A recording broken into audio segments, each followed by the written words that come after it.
If you are a Pittsburgh Steelers fan, you have found the right spot. Yes, you have. Yes, indeed. It is the Behind the Steel Curtain family of podcasts. And your host today are Tony Defeo and my good friend, myself. It's supposed to be the other way around. I'm just feeling crazy on a Monday, Tony Defeo. How are you, my friend? I am fantastic. I saw Reed Overhand's already in the live chat. He was ready to go at 5. Yeah. He's got his belt full of questions for the Q&A. He's ready to go. And yes, this is the Steelers Q&A. My name is Bryan Anthony Davis. You could call me Bad, and my good friend Tone Def is along with me. We're your veteran duo. We're kind of like the bad guys. We're the Ric Flair and the Arn Anderson of Tony's the enforcer. He knows when to bring down the hammer, and I like to just go woo and tout myself while everybody bails me out of problems, just like Ric Flair. So that's right. So Tony, how do these folks that hang out with us every week tell their friends about it and support our show? Well, you can always subscribe to our YouTube channel. We have so many podcasts, right? Every day we have a podcast, one or two. Where there's this one. There's the standard. Steelers preview, Steelers Stat Geek, Dave Schofield and his big brother. Yeah, you could check out Behind the Steel Curtain, where we bring you 10 articles each and every day. It just never stops. The articles. It's amazing. It's quite the machine. We never stop. We're relentless, 24/7. Yes, we are. And pretty soon, there's going to be more reasons for BTSC, Behind the Steel Curtain, to be your one-stop shop, because there's going to be everything you need. You don't really need to go everywhere else. If it's breaking news, we've got it. Dave Schofield, Jeffrey Benedict, Michael Beck, they are on top of the breaking news. Then you go to Tony. He's like your cleanup hitter, not for news, but he's the commentary guy. He does it with flair. He comes in and he'll mix things up with the commentary. Good stuff. I used to be right along there with the commentary. Now I'm kind of the retro guy now. And as I'm have my podcast duties as well, but you'll see some stuff from me in season. I like to do the predictions. I also like to do not only the bold and bizarre predictions, but I like to do fact or fiction. So many things that I like to do when the season starts. I just cannot wait until the season starts. And it's getting closer and closer, Tony Defeo, as we're getting ready to open up the doors of Heinz Field for camp for these guys. Is it going to happen? We've had some news from the world of baseball that is a little bit scary. What are your thoughts on that, Tony? And can you elaborate on that? The Florida Marlins, 14 players tested positive after this weekend's after opening weekend. Again, who they play? The Phillies. So yeah, that's quite the concern. But with these players getting tested every day or every other day or various times each week. I mean, I think some of this falls on the players as far as, you just got to follow the guidelines that they laid out. Stay home and socially distance whenever you're not at the ballpark. I think that's probably what's going on here. Because if you're being tested every day, then what that tells me is they're not following the guidelines when they're not playing baseball. Yeah, that could quite be possible. And the Miami Marlins lead the league in when it comes to playing, not doing what they're supposed to be doing. So that's probably a wrong thing to say.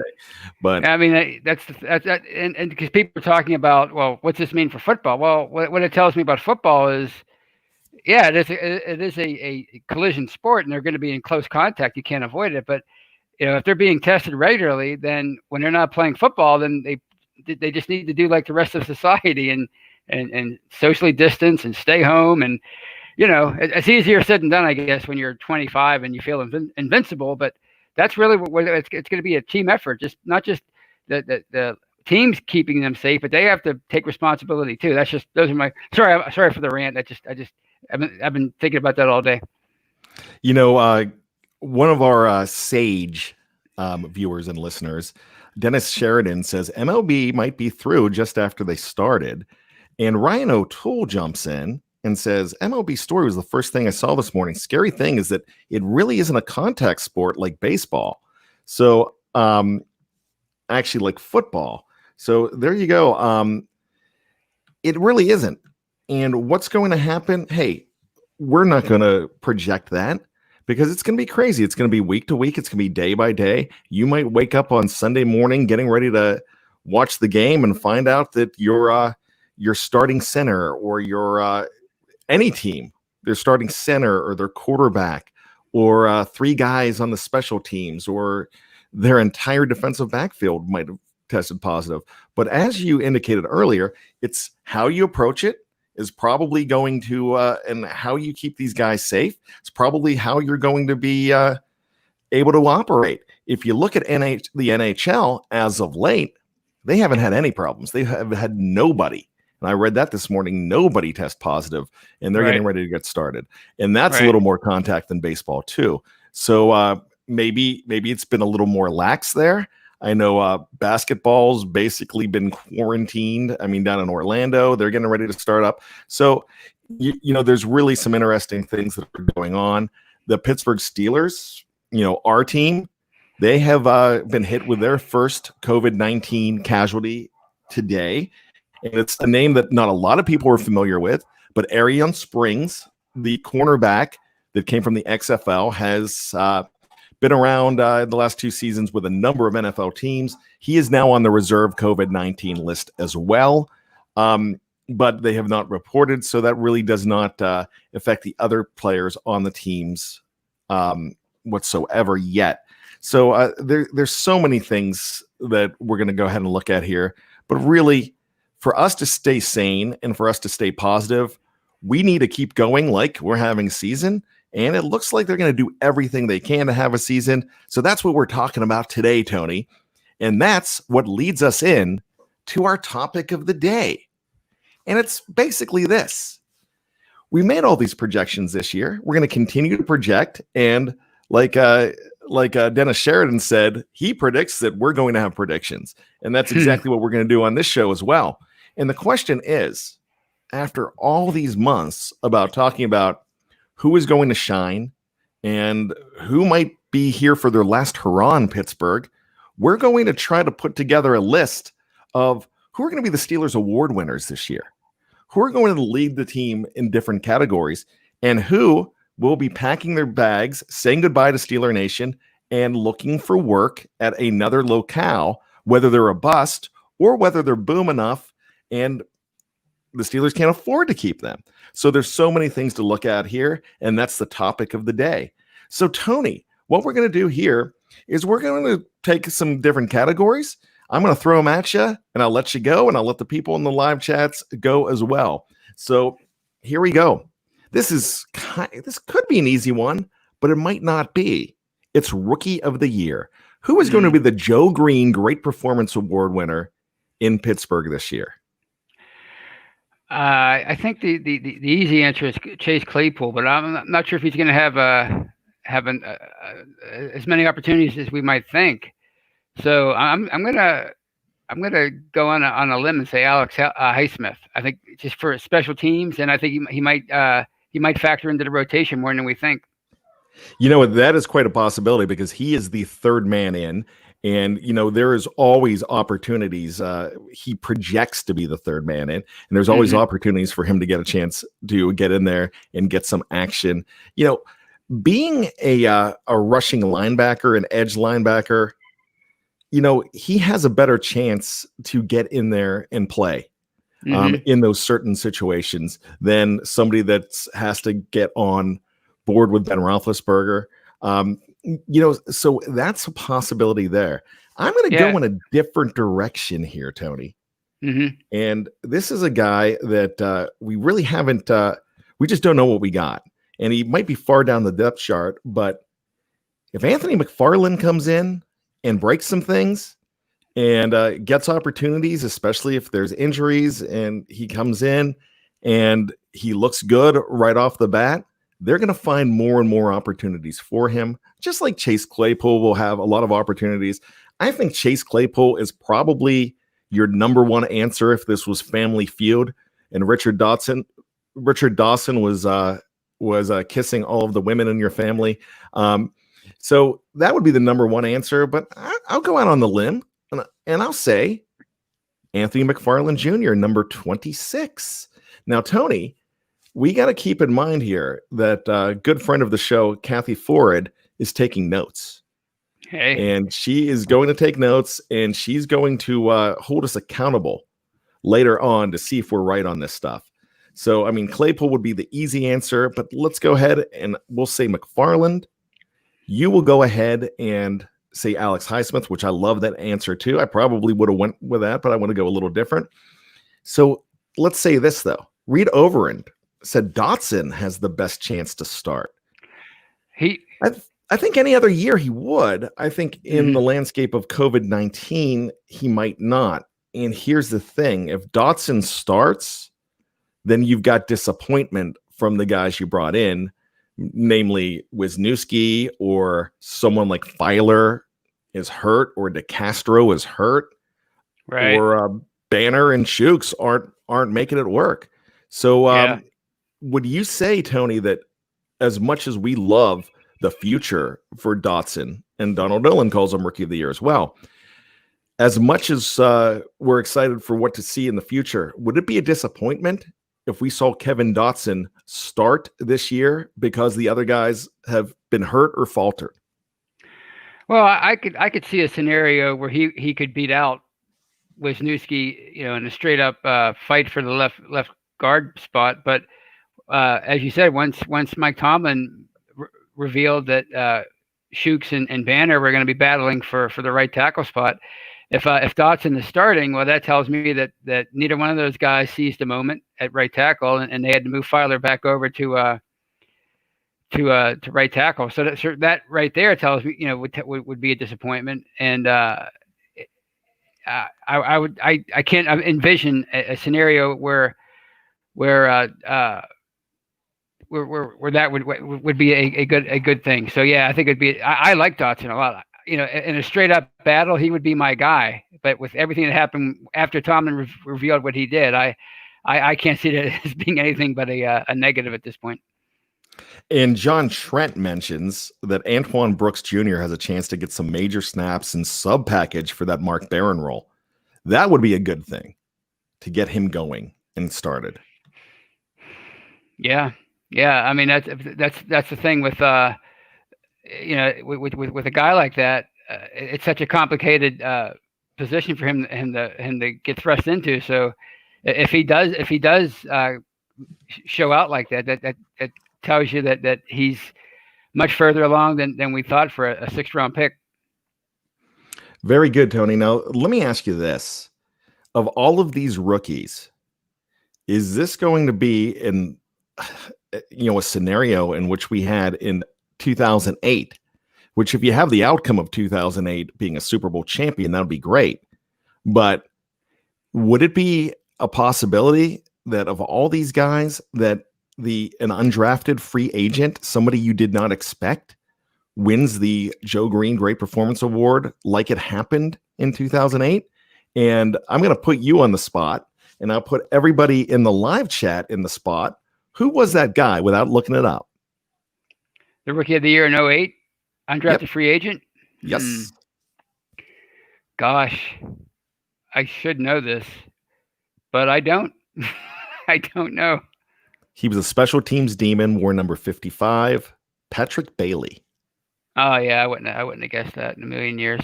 I forgot all about that guy. Yeah, I had a chance to meet him in an autograph signing. Just a really nice guy. I mean, a big dude with a baby face. And he ended up, I don't know if he went on to Tennessee after that. He played maybe a season or two in Pittsburgh, but he was the Rookie of the Year. And that's the year that they drafted Lima Swede, Richard Mendenhall. Richard Mendenhall would have been Rookie of the Year, but then Ray Lewis and Terrell Suggs thugged out and went all bounty on them, which they did. And they said it. They relented, but they said it at first. And and then he was out. They were going bounty on Hines Ward in that game too, but luckily that didn't happen. So as far as that goes, so you can't win. You can't in that era with Ed Reed and Hines Ward going at it for in terms of in the physical. But I'd take Hines Ward over Ed Reed any day in a battle, one-on-one, straight up bounty battle. I mean, forget it. It's like Jerome Bettis said, it's no fun when a rabbit has the gun. So, Ed Reed learned his lesson a time or two from Hines Ward about who was tougher. Ezra is saying it was a legal hit on Mendenhall, and all I'm saying is that they were bragging about it after the fact, and they said, I mean, I don't care if they say now that they were being facetious. They agreed that it was a bounty. So whether it was a legit hit or not, they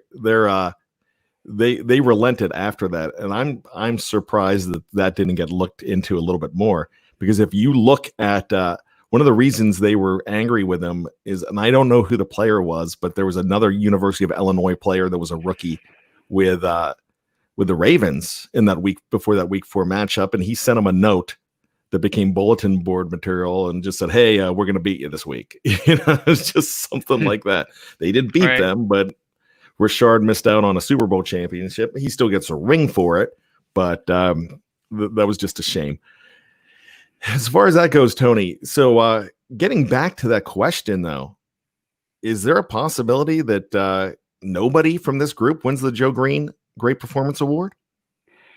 I think it's going to be much harder this year because you're talking about the undrafted free agents. Because of, first of all, they don't have very many starting spots open. So right there, you're not going to have that part of your team's pretty well set. And then it's a matter of some of those, one of those guys or a few of those guys making the team and beating out some of your backups, like a Marcus Allen, like we talked about a couple weeks ago. Somebody beating him out for a starting spot, or are they comfortable with Jordan Berry as a punter again? And the kid that they signed, he seems to be a pretty good punter, but are they just going to play it safe and stick with their veteran punters, things like that? So there might not be an opportunity to bring any of those guys along like you normally would in a normal training camp. Yeah, Corliss Waltman is who you're talking about, and he seems to have a nice leg. Will he have enough time with no preseason games to seize the job? Right. That's probably going to be the problem, and we've been talking about that overall theme, and I agree with you. It's going to be a lot tougher. I do like guys like Kayvon Walker on the defensive line. There's going to be possibility for some of those guys to make the team, but not as many as usual in past years. So let's go on a little bit, but we're going to continue with the rookies. Anybody on this list, Tony, that is not going to make the team, not even the practice squad? If you had to predict somebody on that list, who is not in black and gold next season, or maybe not even this year? The 7th round pick from Nebraska. I mean, it's going to be hard for him to after they went out and traded for Chris Wormley and they like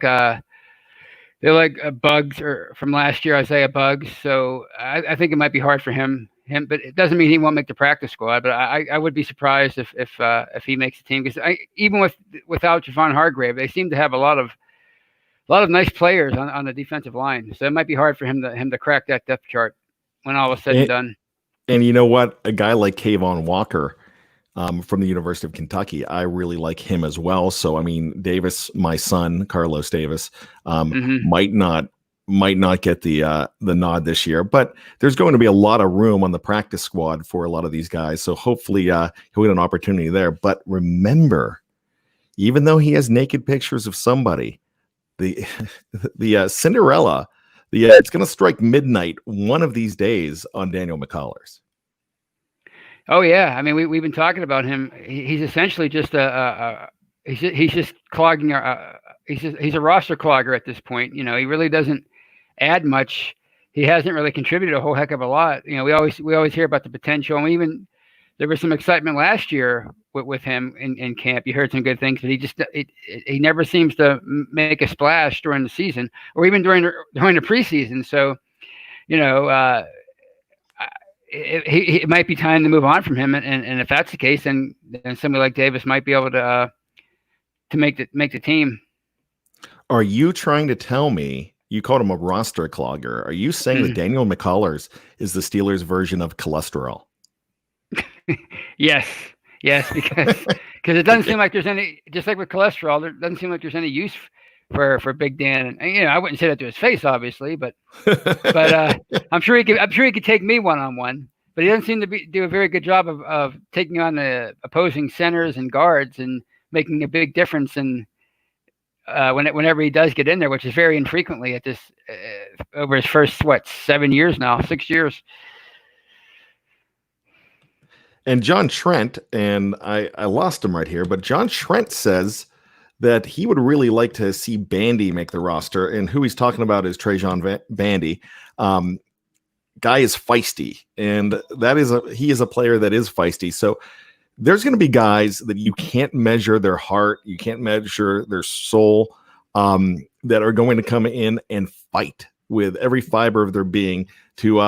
They could be a James Harrison guy that on and off the practice squad for 2 years before they finally shine, and that's always a possibility too.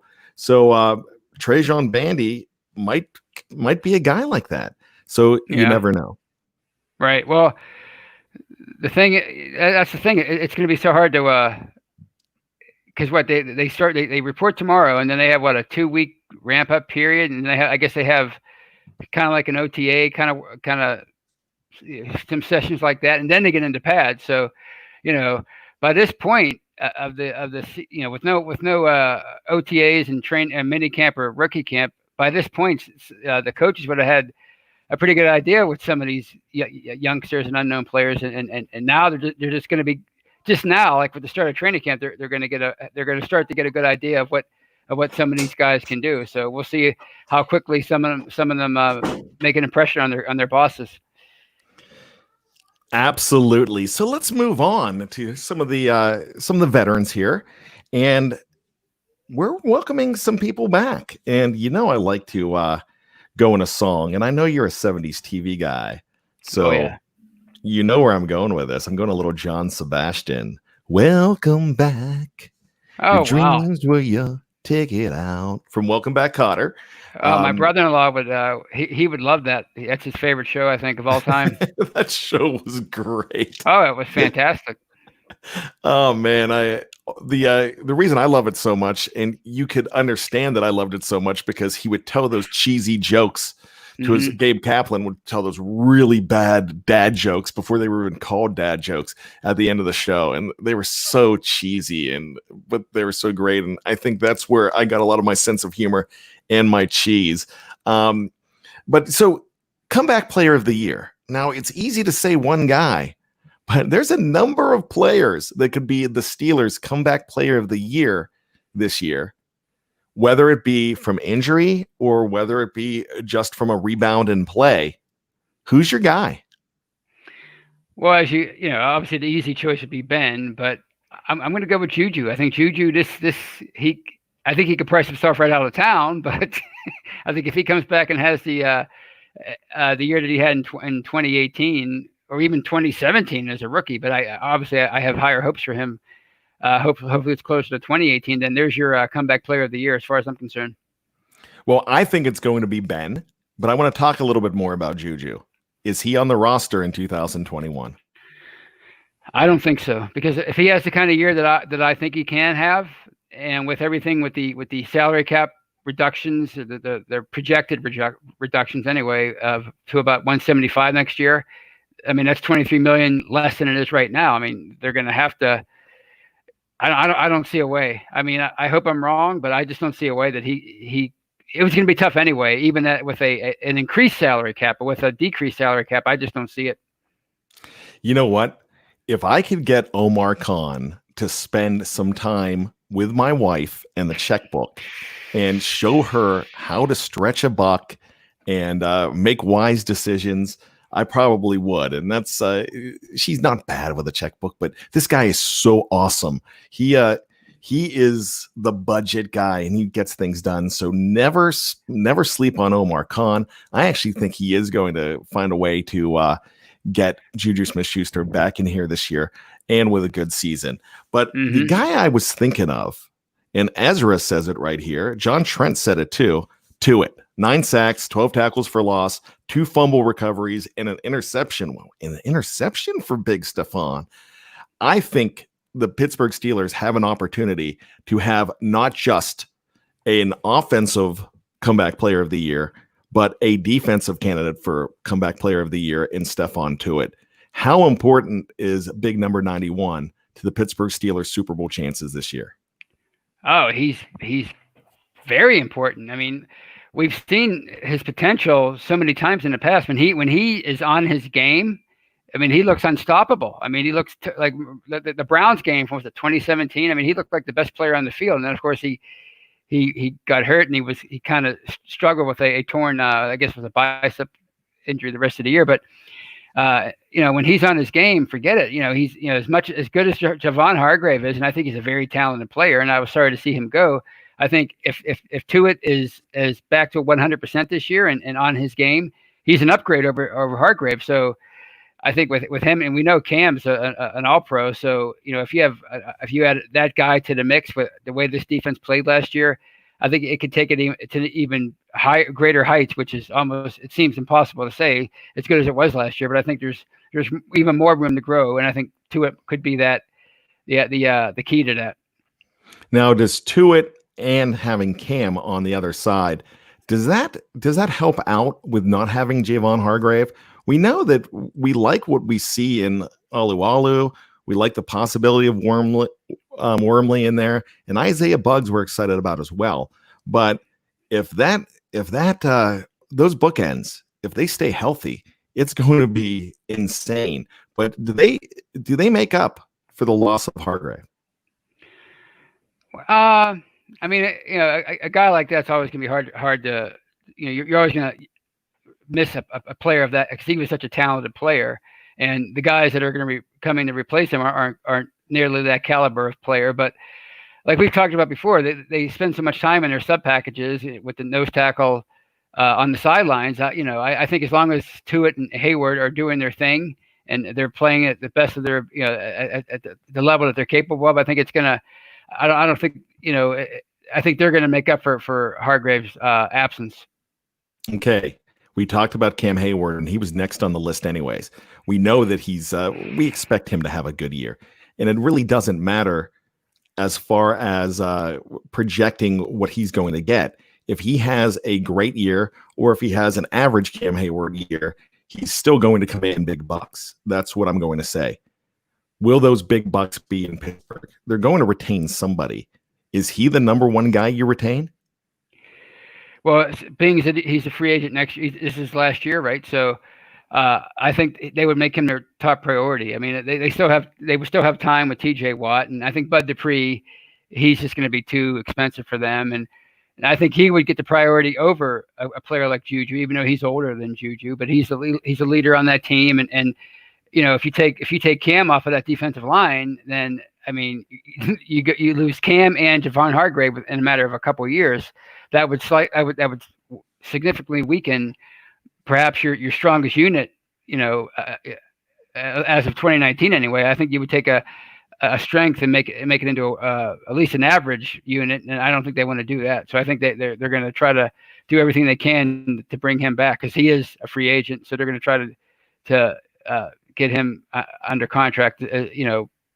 Over a guy like Watt. Although I think Watt's here to stay forever, but as of next year, he's their top priority. And Watt is where we go next. He's next on the list. TJ Watt, is this the year he becomes the NFL Defensive Player of the Year? Well, he's certainly heading in that direction. I mean, he's gone from really good player to a strong candidate for Defensive Player of the Year last year. He was in the mix. He probably should have got more votes as far as I'm concerned. So I think if he keeps if he keeps trending in that direction, I think if there's ever a time for it, it's definitely it'll be his 4th year. I mean, that's when players like him usually start really come into their own. So I would love to see it. Okay, let's go over. TJ Watt, 18 sacks. Ooh, wow! With that defense, with the ability to bring sack pressure from all around, I'm going to say under, but slightly under. I'm going to go with maybe 16. Wow, 16. Now, could we get a 16 and a half there? Because if he gets 16 and a half, he would be the single season all-time sacker. If he gets the 16, he's tied with James Harrison, our good friend Debo. And when Debo got that 16, that was 2008, and he was Defensive Player of the Year, and they won a championship. So maybe 16 wouldn't be bad. Yeah, I mean, I think Bud's gonna have another great year, because I think he's gonna want. Obviously, he's gonna be making a lot of money as it is, but he's gonna still be hungry for that contract. And I think, again, with Cam and Tuitt bringing the pressure, and Vince Williams and everything, so they have the ability to bring pressure from everywhere. So I think it's gonna be hard to double team TJ Watt. So I could definitely see 16 and a half sacks. Well, Ezra is saying TJ will face double teams and chips all year, which is the possibility. But if that happens, if that happens, is Bud going to be over 15? Yeah, that's the thing. I mean, you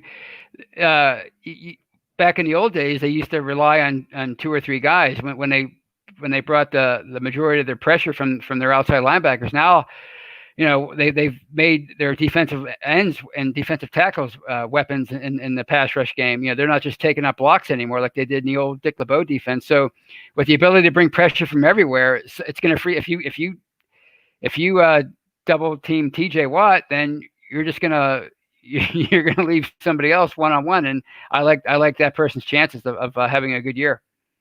Somebody's going to go off as the edge rusher there. And Big Marv says, "What's goody, Big Marv, by the way? What's goody, my friend?" He always calls us the Beastie Boys. I think maybe we should just adopt that. We just call ourselves the Beastie Boys. Slightly under, because Watt's going to get double teamed. They've been watching the tape. So to your point, Tony, if that happens, then Bud goes off. And there you go. But boom or bust, Bud is gone, is what Bry 160701. Someone that I think that, and I say this every time he's on there, I swear we share the same brain, and we're Bry's. So maybe that's the Bry thing. So, that's really good. We're going to go to the defense next, Tony. Let's go with the secondary. So the secondary, Tony, we're going to be looking at interceptions. Who's going to be your leader in interceptions on that entire secondary? And it could be the easy one. It could be the guy that you expect because he's an absolute superstar there. But I don't think so. So what's your thoughts, and who are you going with? Well, I think opposing offenses are going to do everything they can to stay away from Minka. And so I'm going to go with Joe Hayden, because I think Steven Nelson did such a great job last year as a shutdown corner. You hardly heard his name at all. So, and I think Hayden has a knack for taking the football away. We saw him a couple times end games with picks last year. So I'm going to go with the veteran, the spry veteran, Joe Hayden. Ezra is saying Hayden with 5. Reed Overend is saying Nelson. John Trent is saying Steven Nelson. Michael Van Leer is saying Steven Nelson. This is great. I love this. Ezra is saying Hilton's going to have 3. What I love about this, though, is this is the first time you've had one guy on each side that can thrive. I don't think that Hayden's age is really going to factor that much. I think having each of those guys having the other protects them and helps them out. GJ2Y Tonley says Edmonds. Then he throws in a just kidding. But I'm telling you what, we haven't seen a lot from him. But when they're going away from Minka, this could be a year that Edmonds could possibly start pulling them in. Right. Yeah. I mean, if they're staying away from Fitzpatrick, and if they're staying away from Steven Nelson, which I think they're going to do again this year, well, then you're going to have more opportunities. And I mean, he's coming into his 3rd year, and we talk about, people, they want to criticize him because, he was a bit of a reach for a draft pick, but he started 2 straight years. So I mean, if he was that much of a liability, like we said before, they would have. I think they would have removed him by now. And he doesn't appear to be a overt liability back there. So I think this could be a year where he makes some strides and becomes the kind of football player they envisioned when they picked him 2 years ago. Maybe this is a year that Terrell Edmonds becomes the sexier supermodel. Because remember, he's the unsexiest supermodel on the team, but I really want that guy in the 11. I'm one of those guys that really does. We talked about Joe Hayden. Is this Joe Hayden's final season with the Pittsburgh Steelers? He's got a $22 million cap hit. This is the final year. Remember, he signed a 2-year extension on Labor Day weekend of last year. And I was in the middle of my fantasy football draft at a Permane Brothers in Maryland. And the whole place, when we found out, the whole place, it was buzzing. Mm-hmm. Whether you loved it or you didn't, you knew that Hayden was going to be back. Yeah, that's a lot of money. I want to say no because I think he's such a valuable member of that defense. And they don't have a clear-cut replacement. I mean, Justin Lane, we didn't see a whole lot from him last year, and there's hope for him. He was a high draft pick, 3rd-round pick, and Cam Sutton, he's been knocking on the door for a few years now, but still neither of those guys has proven. So I want to say no, but again, with everything, it's such an unprecedented time right now, and you're losing so much off the cap, or at least you're expected to. It could be his last year. Yeah. It's going to be really interesting. And those are the guys that I'm going to talk about next. Somebody brought up Justin Lane. You brought up Justin Lane. And then you've got 2 other guys that are young. They're still unproven. They haven't really, seized the moment yet, but you really didn't get an opportunity to seize the moment last year if you're Justin Lane. And really Cameron Sutton really didn't get the chance to seize the moment as well. It seems like there's going to be a face-off between Cameron Sutton and Mike Hilton. Who wins that face-off? Who stays and who goes? Or do both of them stay, which I kind of doubt. Yeah, I think you have to go with Mike Hilton. He's an undrafted free agent. He doesn't have the pedigree that Sutton does as far as being a higher draft pick, but he's proven himself, and he's one of the better slot corners in the league. And those guys are hard to replace. Once you have a player like that, I think you have to hold on to them. And he still wants to be paid, but he's not going to command the kind of money that a top corner, a starting corner, an outside corner would command. So I think you can retain him at a fairly, it'll be a raise, but a fairly reasonable price. You know what? A lot of people are going back to saying Hayden is they'd still like to see him retire as a Steeler, that he still thinks they still think that he has gas left in the tank. And that's fantastic. I wouldn't be surprised if he actually takes a team friendly deal, because now I know he didn't do it in Cleveland, but Cleveland was kind of jerking him around a little bit. And this is a much different situation where he can compete for a ring. So that's something you got to look at there. As we're looking at the guys, we just talked about Sutton. We talked about Hilton and that face-off. I actually think it's going to be Sutton winning that face-off. But that's another situation where you've got some depth. We talk about this team not having depth. But in the secondary, and this is the first time in a long time that those cornerbacks have a whole lot of depth. Now, we're not seeing the depth at safety. You have two number ones at safety. Mm-hmm. And so that could be an opportunity where somebody comes in. And, we talked about undrafted free agents. We talked about a situation if you're going to add somewhere that you're probably going to add safety first. But there's a lot of depth with those corners. So that's something you want to look at. I haven't read this entire thing. It's just, I want to bring this up, though, because it looks like something interesting here. Justin Conway says, Pro Football Focus released today, the Steelers have 3 cornerbacks rated in the top 30 in the league: Hayden, Nelson, Hilton. But that's just PFF. Do you pay credence to Pro Football Focus when they put that out? Yeah, I mean, I've never understood their lack of love for Marquise Pouncey, but they do have a lot of of ex players that are a part of their group now. So I guess they know their football.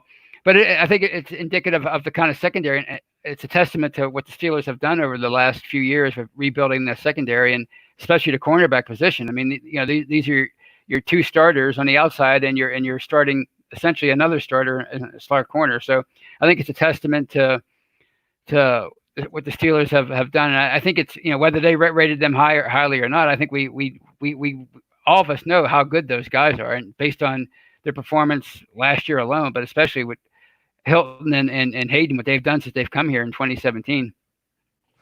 Okay, I want to talk about a couple of players that are ready to reach the next level. They're just going to their second year, but we're talking about guys that could really make that jump. And we're going to stay on defense for the one, and it's Devin Bush Jr. Is this a year he becomes a superstar? I think back at 2000 to 2003 when we weren't sure about Troy Polamalu, and he really made that huge jump from year 1 to year 2. And those guys, a lot of them make that huge jump between 1 and 2. Now, Devin Bush Jr. did not have the season that Troy Polamalu did when he was a rookie, because some people thought he was a bust. No one's even throwing that label at Devin Bush Jr. But does he just make a giant leap coming up in 2020? Oh yeah, I mean, guys like him, they seem to get it right away, and we saw enough from him last year to suggest that he could really, take not just one step ahead this year, but 2. I mean, he's that guy. He's Ryan Shazier 2.0. He's fast. He can cover. He's always around the ball. I mean, he's a guy that you want. He's a centerpiece for your defense. He's a guy that you want in the middle of the field for you. So, again, like there was a reason why they were so aggressive in moving up to get him, because he has the chance to be a very special player, and he's already overshadowed by the guys like T.J. Watt and Minkah Fitzpatrick. But if you have a guy like that as your third best defensive player, I think you're doing pretty good. Ezra says Bush is the next Kuechly, as in Luke Kuechly, the recently retired Carolina Panthers star. He'll lead the Steelers in tackles with 148. Write that one down, Kathy. Wow, that's a big one. I mean, do you see Bush being the preeminent inside linebacker in the game like Ezra is? I mean, I could definitely see it happening. I mean, he has that pedigree, right? I mean, he has that kind of pedigree that those guys are hard to find, and it's like I said, when like the one guy said, the executive, when you're slow at inside linebacker, your defense is slow. When you're fast, it makes a huge difference. So, top 10 picks are usually those kind of players. So I could definitely see it happening. The funny thing about Devin Bush to me is everybody acts like he was just pedestrian last year. He was a rookie and he did some fantastic things. I mean, you've got to make that jump up from 11 to 12 games to 16. And, sometimes they didn't make the playoffs, but if you make the playoffs, there's a little bit more. But there's always that learning curve when you first come into the National Football League. I thought he had a fantastic rookie season. And, I thought he met expectations, but I really think this year is when he just exceeds expectations, and that's what we're hoping for. Some great comparisons from the live chat as well.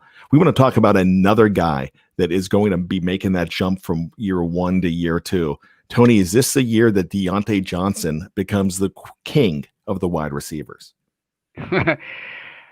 Wow. I mean, I think I could definitely see him being even better than he was last year, which was pretty darn good. He didn't have Big Ben throwing him the ball, and he still had a pretty decent rookie year, and he showed a lot of promise. I think the sky's the limit for this guy. I'm not just saying that because I'm a Steeler fan. I truly he just has the skill set. He looks like another Antonio Brown. He really looks like that kind of player. So he's definitely going to take a big leap this year. I am absolutely convinced that he is going to be a top guy for them this year, a top weapon in their offense. Surpassing Juju? Surpassing Juju. I don't know. I don't think it's going to happen this year, but I think it's just a matter of time with him. What about James Washington? Is this a make or break year for James Washington? He led the team in receiving last year, or is that just not even fair? Just going into his third year, because he played last year without Ben Roethlisberger, and he was actually gaining some rapport. We found out that he didn't just need Mason Rudolph, where he actually did so much better with Duck Hodges at quarterback.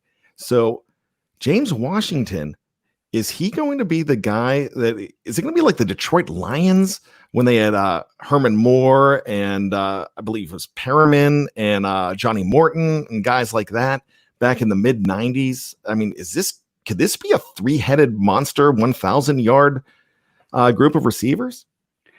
I mean, I don't think it's a make or break year for him at all. I think if it wasn't for Deontay Johnson last year, I think a lot more people would be excited about what James Washington did. I think considering the circumstances, he had a great year. He responded to his rookie year, which was, a disaster by, as you said, leading the league in yardage, receiving yards, and I think catches too, didn't he? I'm not sure about that one, but the point is, I think he's another player that has a lot of potential, and I just think he's being overshadowed because of Juju, because of Chase Claypool, because they keep going. They've been bringing in so many receivers in the second round, third round over the last few years that it's easy to forget that it wasn't long ago that people were excited about James Washington.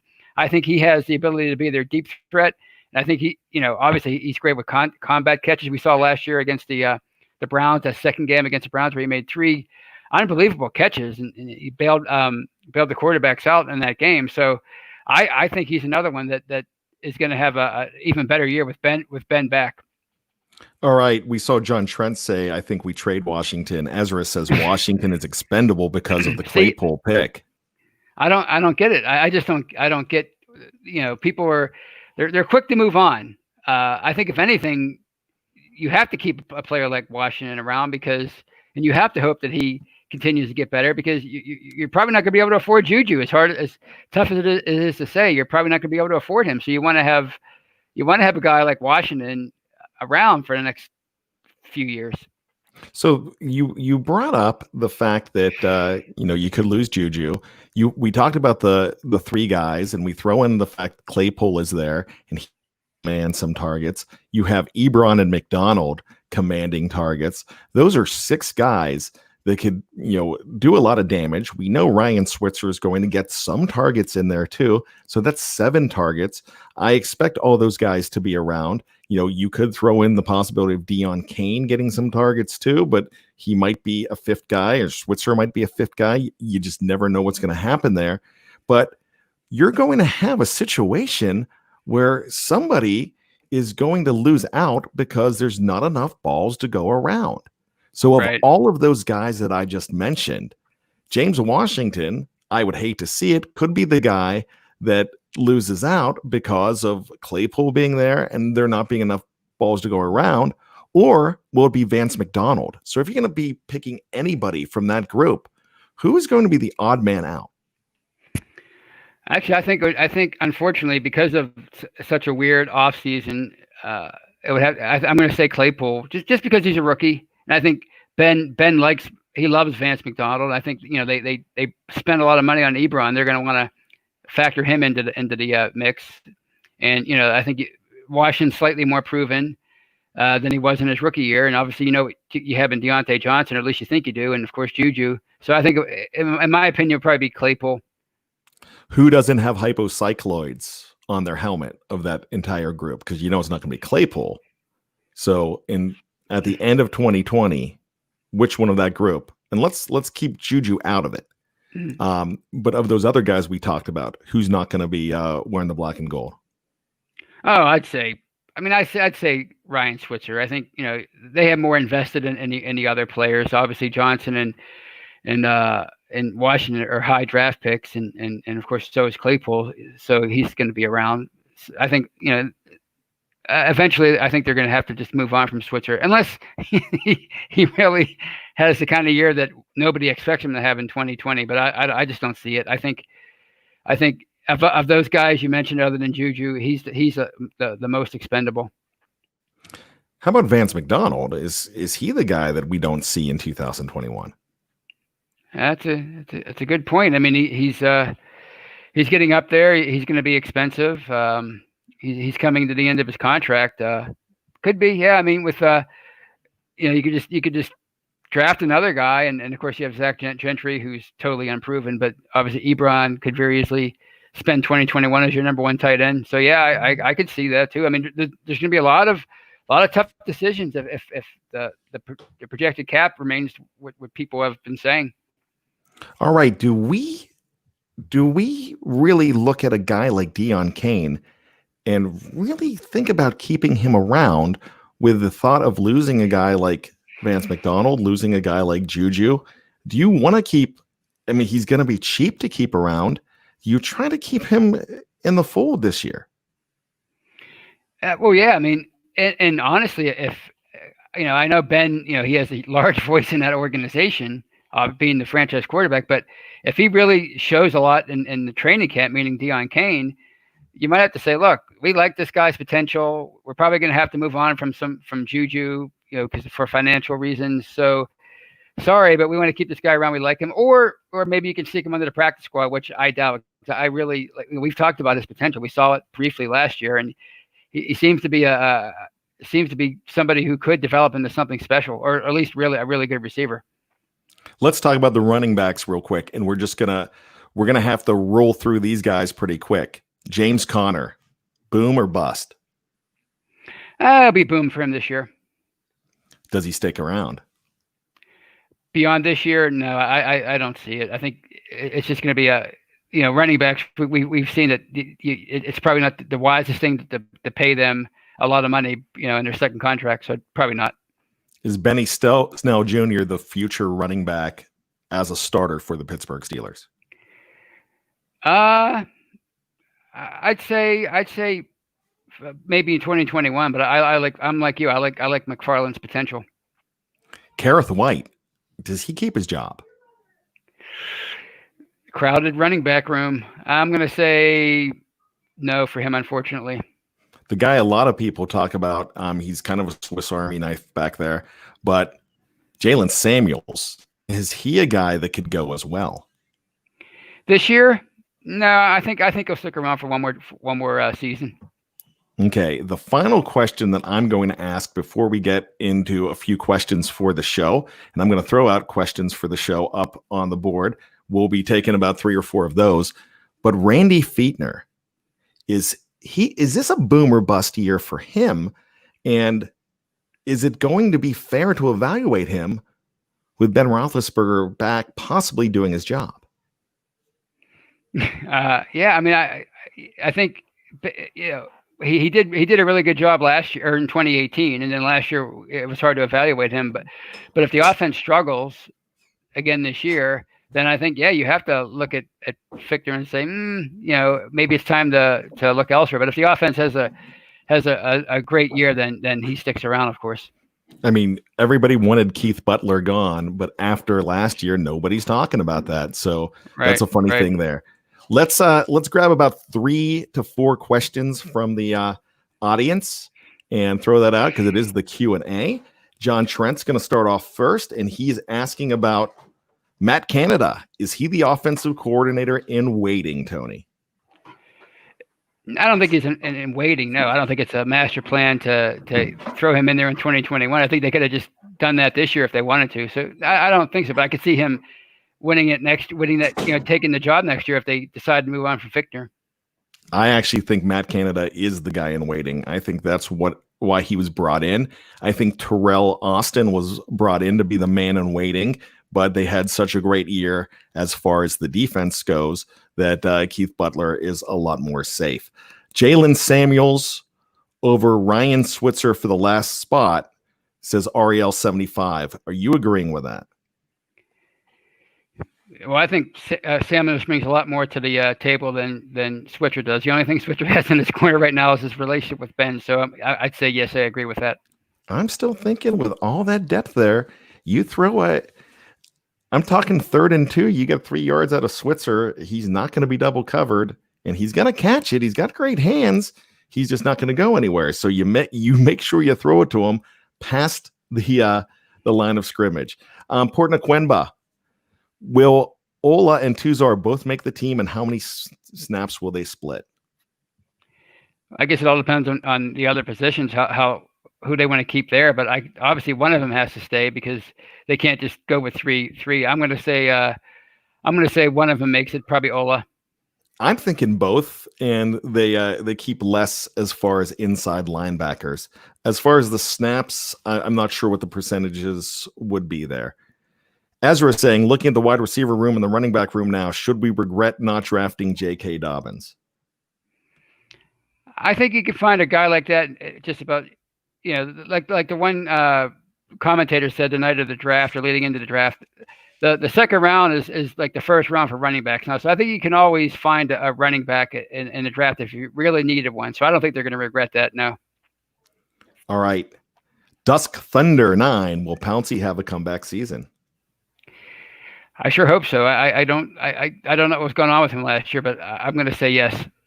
He still had 4 All-Pro votes too. Yeah. That's really funny. I mean, it's just crazy, but he did not have his best season. But maybe that's the fact that there's a lot of thought that the offensive line was thrown off without Ben there just because of the rapport. But they're a veteran offensive line. You could argue that they shouldn't. So that's one of the things out there. DJ 2YT only. Will the Steelers do a full simulated game or two? How are these rookies going to get any game experience? That's a huge question, Tony. I don't know. I don't know how they're going to conduct camp because they only have 14 padded practices. So I don't know what they're going to work on those 14 practices. It's going to be time's going to be of the essence. So I don't know. John Trent asks, is this Colbert's last year with the team? Yes or no? No, I think he's gonna take it year to year until he decides. I think he's still fairly young. I think he seems to enjoy his job. So no, I think he's gonna stick around. He's just gonna go year to year from here until he's finally done. Will he ever be a GM for another team? No, I don't see it. I love this. Ariel 75. Do we trust Spillane as the number 4 inside linebacker? Barron's still available.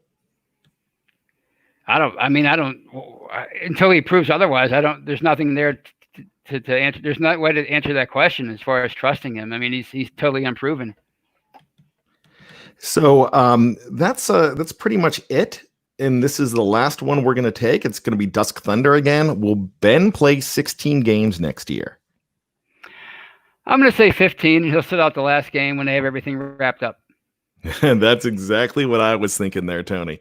So, hey, that was a great Q&A. Thanks, everybody, for throwing your questions in.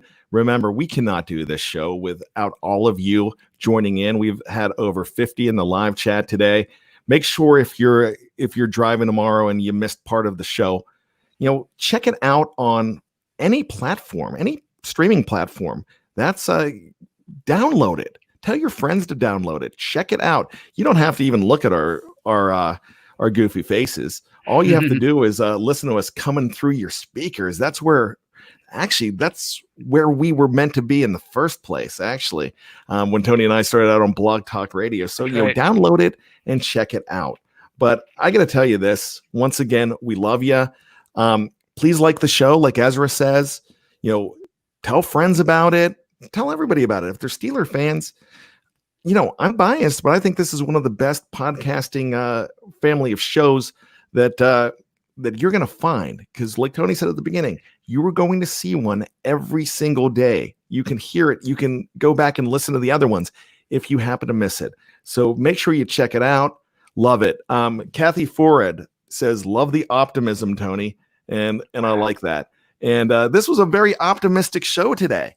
I know there was some pessimism with who's not going to be around, but I think one thing that we learned today was the fact that we expect a lot of people to have really good seasons. And the only problem is those good seasons might be a ticket out of town in the salary cap world, especially with the fact that you might see the salary cap going down maybe $30 million next year. So there you go. But for Tony Defeo, my name is Bryan Anthony Davis. You call me bad. You call him tone deaf. We love you guys. And to quote the great Rowdy Roddy Piper, just when you think you've got all the answers, we keep changing the questions. All right. What's goody? The Beastie Boys are out.